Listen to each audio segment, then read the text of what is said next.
बिस्मिल्लाहिर्रहमानिर्रहीम। अस्सलाम वालेकुम।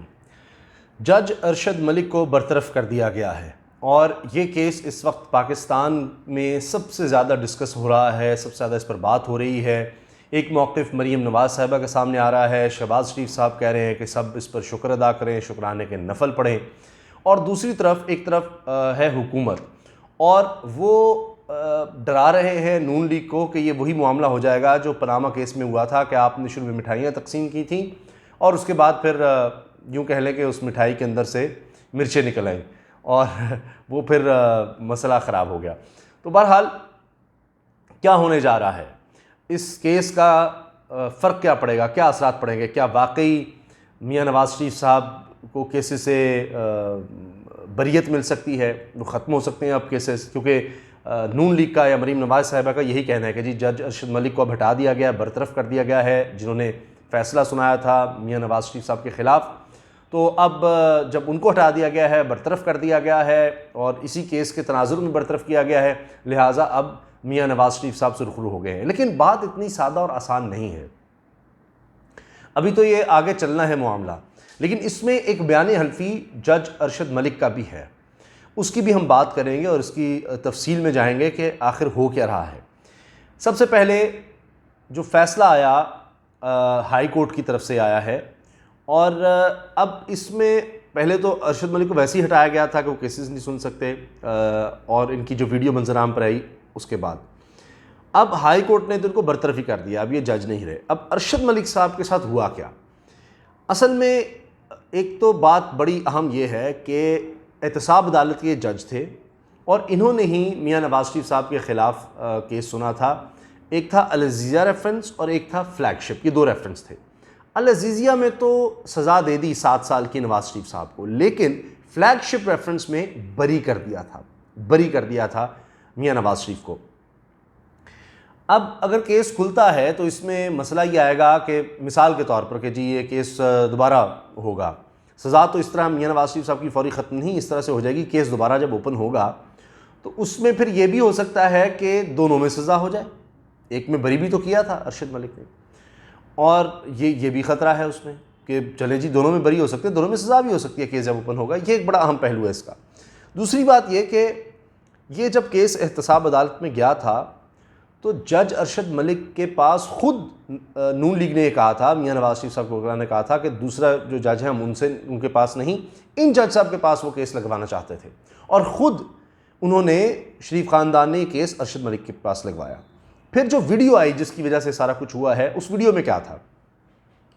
नासिर भट्ट साहब मियाँ नवाज़ शरीफ साहब के बहुत करीबी हैं, फिर मरीम साहिबा ने जो प्रेस कॉन्फ्रेंस की थी उसमें भी इनका हवाला दिया था कि हमारे बड़े अच्छे कारकुन हैं, उस वीडियो में बैठे हैं और मुबैना तौर पर वहाँ पर कुछ पीने पिलाने वाला काम भी नज़र आ रहा है और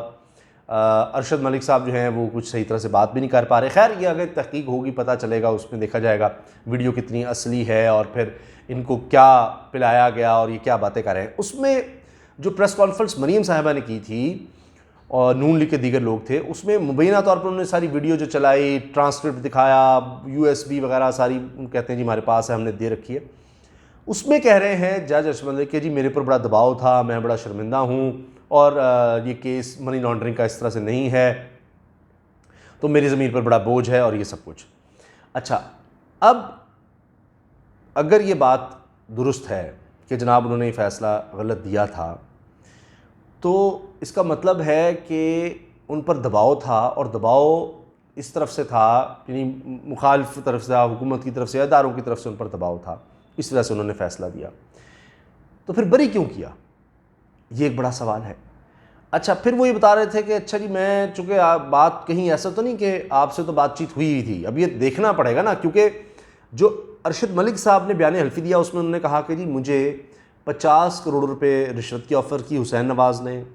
मदीना शरीफ बुला के ये बात करते रहे और फिर कहा कि तुम इस्तीफ़ा दे दो, ये सारी स्टेटमेंट्स दो कि तुमने गलत फ़ैसला दिया, जानबूझ कर दिया, तुम पर दबाव था, ये सब कुछ, तुम्हें पैसे देंगे, ये और ये सारी कहानी। फिर और भी तस्वीरें हैं और भी वीडियोज़ हैं इनकी मुलाकातों की। तो इस चीज़ को तो नून लीग डिनाई नहीं करती कि जो इनके करीबी हैं नून लीग के, जिनको कारकुन कहते हैं, वो फ़ौरन यहाँ से चले गए थे, बाहर चले गए इस सारे मामले के बाद, वो आ ही नहीं रहे पाकिस्तान में।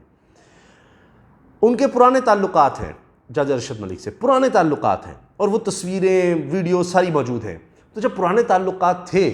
तो फिर शायद इसी वजह से नून लीग ने उनके पास केस रखवाया, और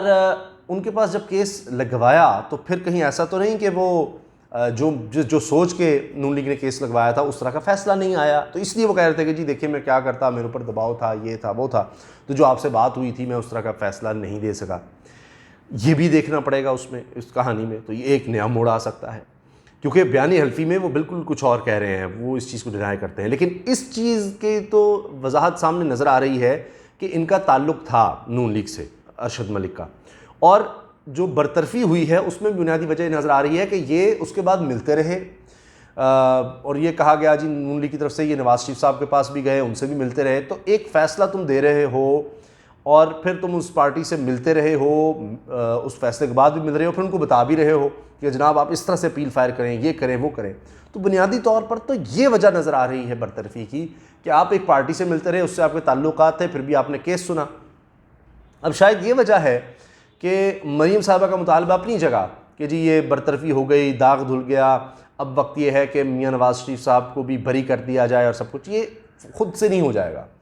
और ये भी एक पहलू है देखना है कि क्या ये केसेस अब खुल भी सकते हैं, नहीं, ये भी फैसला भी होना है कि अगर एक जज जो है वो मिसकंडक्ट करता है, उसने गलत काम किया है,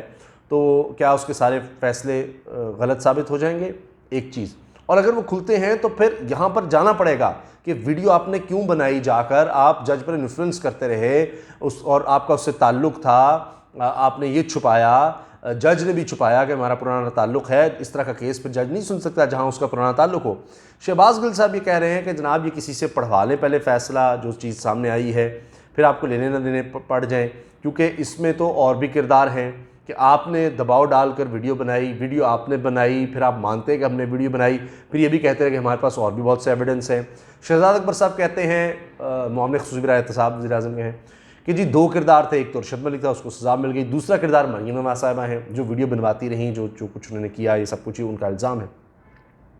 तो अभी उस तरफ केस जाना बाकी है, वो अलग से चल रहा है। FIA ने छापा भी मारा था नून लीग के दफ्तर पर और सारा एविडेंस अपने पास लेने के लिए। फिर इसमें मसला ये है कि एक तारीख़ भी है नून लीग की। अब ये तो नहीं डिनाई कर सकते कि आपने जाकर वीडियो बनाई, एक जज की आपने वीडियो बनाई, उनसे आपका बंदा मिलता रहा, सारा कुछ करता रहा। अब ये नहीं पता उन्होंने उस वीडियो में तो ज़ाहिर उन्होंने उतना ही दिखाना था जितना वो दिखाना चाहते थे। क्या बाकी उनको जो बयान अल्फी जज कह रहा है, आगे तफ्तीश होती है, बयान आते हैं सामने कि जी रिश्वत की ऑफ़र हुई, पुराने ताल्लुकात थे, और इनसे वो गए और पूछा कि अच्छा हम क्या, अब फ़ैसला आ गया तो हम किस तरह से इस पर अपील में जाएँ और सारा कुछ क्या करें, आपसे जो हमारी बातचीत हुई थी उसके मुताबिक आपने फ़ैसला नहीं दिया, और ये सब कुछ। तो ये बात तो फिर बहुत आगे बढ़ेगी। तारीख़ ये है नून लीग की कि माज़रत के साथ के उसमें जस्टिस क़य्यूम होते थे, तो वो उनकी एक फ़ोन कॉल सारी मंजर आम पर आ गई, जिसमें शहबाज शरीफ साहब भी उनसे बात कर रहे हैं, सेनेटर सैफ रहमान उस वक्त होते थे नून लीग के करीबी, वो बात कर रहे हैं, और जरदारी साहब बेनज़ीर साहबा के ख़िलाफ़ फ़ैसले का कह रहे हैं, और वो सारी बात मंजर आम पर आ गई। तो उसमें इस्तीफ़ा दिया जस्टिस क़य्यूम ने, लेकिन शहबाज शरीफ साहब के ख़िलाफ़ कुछ नहीं हुआ। तो अब क्या यहाँ भी ये होगा कि जज तो बरतरफ हो गया, लेकिन जो दबाव डाल रहे हैं या जो वीडियोस बना रहे हैं या जज जो कहानी सुना रहा है, उस पर दूसरी तरफ क्या कार्रवाई नहीं होगी? इसी तरह से सजाद अली शाह साहब होते थे, चीफ जस्टिस थे, उससे पाकिस्तान के फ़ौजी अदालतें बनाई नवाज शरीफ ने, उन्होंने उनको कंटेम्प्ट ऑफ कोर्ट का नोटिस दिया तो सुप्रीम कोर्ट पर हमला हो गया था, वो एक तारीख़ है। फिर हाल ही में ये है कि